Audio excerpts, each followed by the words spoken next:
ಜಂಟಿ ಅಧಿವೇಶನದ ಬಳಿಕ ಪ್ರತ್ಯೇಕವಾಗಿ ಸಮಾವೇಶಗೊಂಡ ವಿಧಾನ ಪರಿಷತ್ ಕಲಾಪದಲ್ಲಿ ಆಡಳಿತ ಪಕ್ಷದ ನಾಯಕರೂ ಆಗಿರುವ ಸಚಿವ ಎನ್ಎಸ್ ಬೋಸರಾಜು ರಾಜ್ಯಪಾಲರು ಸರ್ಕಾರ ಸಿದ್ಧಪಡಿಸಿದ ಭಾಷಣವನ್ನು ಪೂರ್ಣ ಪ್ರಮಾಣದಲ್ಲಿ ಓದದೆ ಸಂವಿಧಾನದ ಆಶಯಗಳಿಗೆ ವಿರುದ್ಧವಾಗಿ ನಡೆದುಕೊಂಡಿದ್ದಾರೆ ಎಂದು ಆಕ್ಷೇಪಿಸಿದರು. ಆಡಳಿತ ಪಕ್ಷದ ಸದಸ್ಯರು ಇದಕ್ಕೆ ಧ್ವನಿಗೂಡಿಸಿದರು. ಸಭಾಪತಿ ಬಸವರಾಜ ಹೊರಟ್ಟಿ ರಾಜ್ಯಪಾಲರು ಭಾಷಣದ ಪ್ರತಿಯ ಮೊದಲ ಮತ್ತು ಕೊನೆಯ ಕೆಲವು ಸಾಲುಗಳನ್ನು ಓದಿದ್ದಾರೆ. ಅದರ ಅರ್ಥ ಭಾಷಣ ಮಂಡನೆಯಾಗಿದೆ ಎಂಬುದಾಗಿದ್ದು ಅದರ ಮೇಲೆ ಚರ್ಚೆ ನಡೆಸಬಹುದು ಎಂದರು. ಇದಕ್ಕೆ ಜೆಡಿಎಸ್ನ ಎಸ್ಎಲ್ ಭೋಜೇಗೌಡ ಆಕ್ಷೇಪ ವ್ಯಕ್ತಪಡಿಸಿ, ಸಭಾಪತಿ ಈ ರೀತಿ ಹೇಳಬಾರದು, ರಾಜ್ಯಪಾಲರು ಭಾಷಣವನ್ನು ಪೂರ್ತಿಯಾಗಿ ಓದಿಲ್ಲ, ಆಡಳಿತ ಪಕ್ಷದವರು ನಿಯಮ ಉಲ್ಲಂಘನೆಯಾಗಿದೆ ಎನ್ನುತ್ತಿದ್ದಾರೆ. ಹಾಗಿದ್ದ ಮೇಲೆ ಭಾಷಣವನ್ನು ಒಪ್ಪಿಕೊಂಡು ಚರ್ಚೆ ಮಾಡುವುದು ಹೇಗೆ ಎಂದು ಪ್ರಶ್ನಿಸಿದರು. ಇದಕ್ಕೆ ಸ್ಪಷ್ಟನೆ ನೀಡಿದ ಸಭಾಪತಿಯವರು, ಈ ವಿಚಾರವಾಗಿ ಎರಡೂ ಕಡೆಯೂ ಗೊಂದಲವಿದೆ, ನಾಳೆ ಸದನ ಕಾರ್ಯಕಲಾಪ ಜಂಟಿ ಸಮಿತಿಯ ಸಭೆ ನಡೆಯಲಿದೆ, ಅಲ್ಲಿ ಚರ್ಚೆ ಮಾಡಿ ಸ್ಪಷ್ಟತೆ ಪಡೆದು ನಂತರ ಮುಂದಿನ ನಿರ್ಧಾರ ತೆಗೆದುಕೊಳ್ಳುವುದಾಗಿ ಭರವಸೆ ನೀಡಿದರು.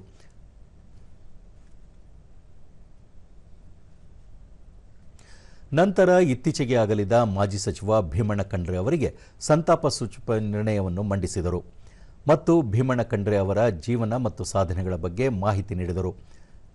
N S Bosaraj, Shashil G Namoji, doctor M G Mule, H Vishwanath, Saleem Ahmed, B K Hariprasad, doctor Dhananjay Sarji, N Ravikumar, M Nagaraj, Thippannappa Kamakumnur, Jagadev Guttedar, Bhimrao B Patel, Chalavadi Narayanaswamy ಮತ್ತಿತರರು ಮೃತರ ಗುಣಗಾನ ಮಾಡಿದರು.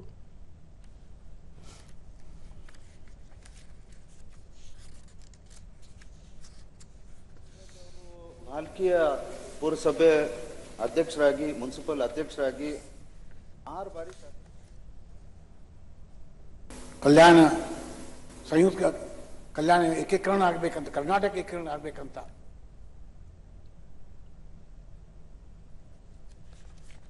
ಅಂಥದ್ದು ನಾಡಿಗೆ ಹಿಂದುಳಿದ ವರ್ಗದವರಿಗೆ ವಿಶೇಷವಾಗಿ ಅದನ್ನು ಕೊಟ್ಟಂಥ ಸಂದರ್ಭದಲ್ಲಿ ಅದನ್ನು ಸುಡಲಿಕ್ಕೆ ಪ್ರಯತ್ನ ಮಾಡಿದಂಥದ್ದು ಬಹುಶಃ ನಾಡು ಅದನ್ನು ಯಾರೂ ಮೆಚ್ಚಲಿಲ್ಲ. ಆದರೂ ಕೂಡ ಯಾರು ಮೆಚ್ಚುತ್ತಾರೋ ಬಿಡ್ತಾರೋ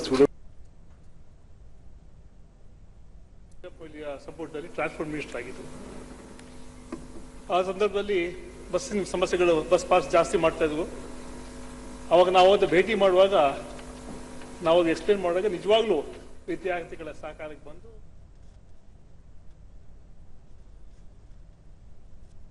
ಕೇವಲ ಕಾಂಗ್ರೆಸ್ ಪಕ್ಷಕ್ಕಲ್ಲ, ರಾಜ್ಯಕ್ಕಲ್ಲ, ಇಡೀ ರಾಷ್ಟ್ರಕ್ಕೆ ಒಂದು ದೊಡ್ಡ ನಷ್ಟ ಆಗಿದೆ. ಮತ್ತೆ ಅವರ ಕುಟುಂಬದ ಸದಸ್ಯರಿಗೆ ಭಗವಂತ ಶಕ್ತಿ ಕೊಡ್ಲಿ ಆ ನಷ್ಟವನ್ನ ಭರಿಸಲಿಕ್ಕೆ.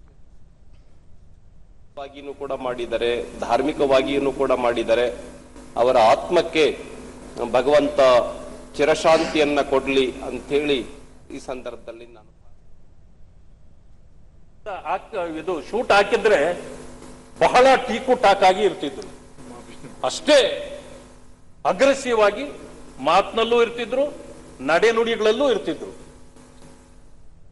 ಒಂದು ಘಟನೆಯನ್ನ ತಮ್ಮ ಮೂಲಕ ಸದನದ ಗಮನಕ್ಕೆ ನಾನು ಮೃತರ ಗೌರವಾರ್ಥ ಮಾನ್ಯ ಸದಸ್ಯರು ಎದ್ದು ನಿಂತು 1 ನಿಮಿಷ ಮೌನಾಚರಣೆ ಕೇಳಿಕೊಳ್ಳುತ್ತೇನೆ. ಮೌನಾಚರಣೆಯೊಂದಿಗೆ ಶ್ರದ್ಧಾಂಜಲಿ ಸಲ್ಲಿಸಲಾಯಿತು.